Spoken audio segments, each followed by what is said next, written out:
Hi, this is Bruce with GreenWize Energy Solutions. Today we're going to be installing the orange motor and the GreenWize FC fan control in a beer cave. Today we're going to be installing 5 orange motors. We've got a 5-fan coil. So we're just going to go through the process, show you guys the updated versions of some installation techniques that we're using, and we'll just kind of walk through this step by step. Okay, so step 1 in the install is we want to disable the compressor so that the compressor is not running while we change out the motors. If the compressor continues to run, you could potentially push liquid Freon through the coil and back to the compressor, which is not good. So what we do is we've identified where the thermostat is, and I'm going to turn this up to its highest temperature. And I've made a notation on the thermostat where the temperature is right now. So by turning this up, we basically have disabled the compressor from running. Okay, so we're back in the beer cave, and the second step we're going to do is we've identified where the service disconnect is. We're going to kill power to all the fans. You can take this a step further, identify the circuit at the breaker panel and lock it out. So we've killed power, we're ready to get the tools out and start installing.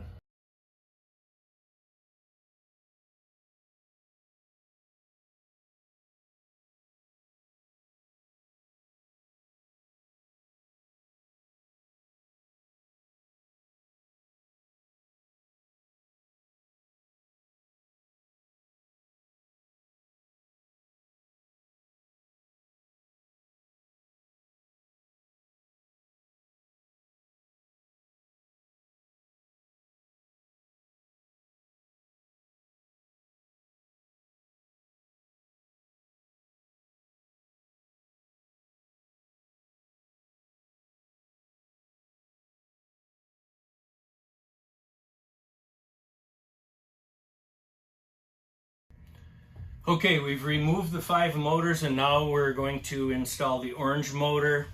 A couple of things that I highly recommend that you do if you're using a fan control. Make sure that you put the male spade connectors on the motor whip first. And here's the drain hole. You need to make sure that when you put the motor in, this drain hole is going to go down. And the last thing you're going to want to remember to do is make sure that your switch is in the proper rotation.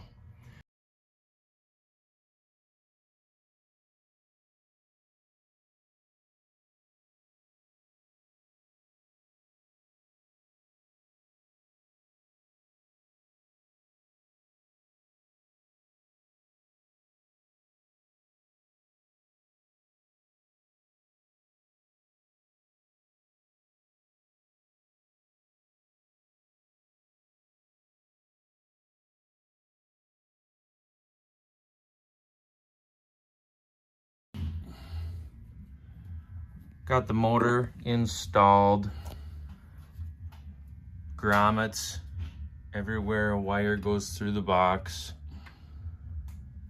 All we're doing is doing a little cleaning up here. We like to zip tie all of our wires right up out of the way. Clean install. After the motors are installed, access the electrical side of the coil. In this case, it's the right-hand side, and we can see there is our motor power. That's what we're going to connect our fan control to. Okay, so we have our electrical panel cover back and mounted, and I just wanted to show you a couple of tips that I choose to do. You can see your low voltage wires coming through the grommet up here. And I pull, I don't know, maybe about a foot of low voltage out. Then I cut all 3 of these at the same length. Then I put the wires into the terminal, and it'll actually go like this. And you can see on the controller exactly where you need to put blue. It doesn't matter which one goes in which one on blue. There's red, it doesn't matter which one goes in which one. However, on black, it does matter. The low voltage output, negative is always black, positive is always red. Make sure you don't miss that. I'll finish wiring this up and we'll show you another quick video. Okay, so we've pretty much buttoned up this install. Fan blades are all on, controllers mounted. One thing I wanted to point out is this is the red thermistor. I can pull that out a little bit. You can see the red wire. I like to just stick it barely into that star grommet and so that it sticks out straight. You do not want this thermistor in front where it's getting discharge air, or in the back of the coil where it's getting return air, because it's going to give you a false temperature. This is a great place to put it. It's easy install, it looks good, and it's going to give you an accurate ambient box temperature, and that's what we're looking for. I've installed my terminal block up on top. Power cord is all connected, and the next thing we're going to do is fire it up and make sure that it's running correctly.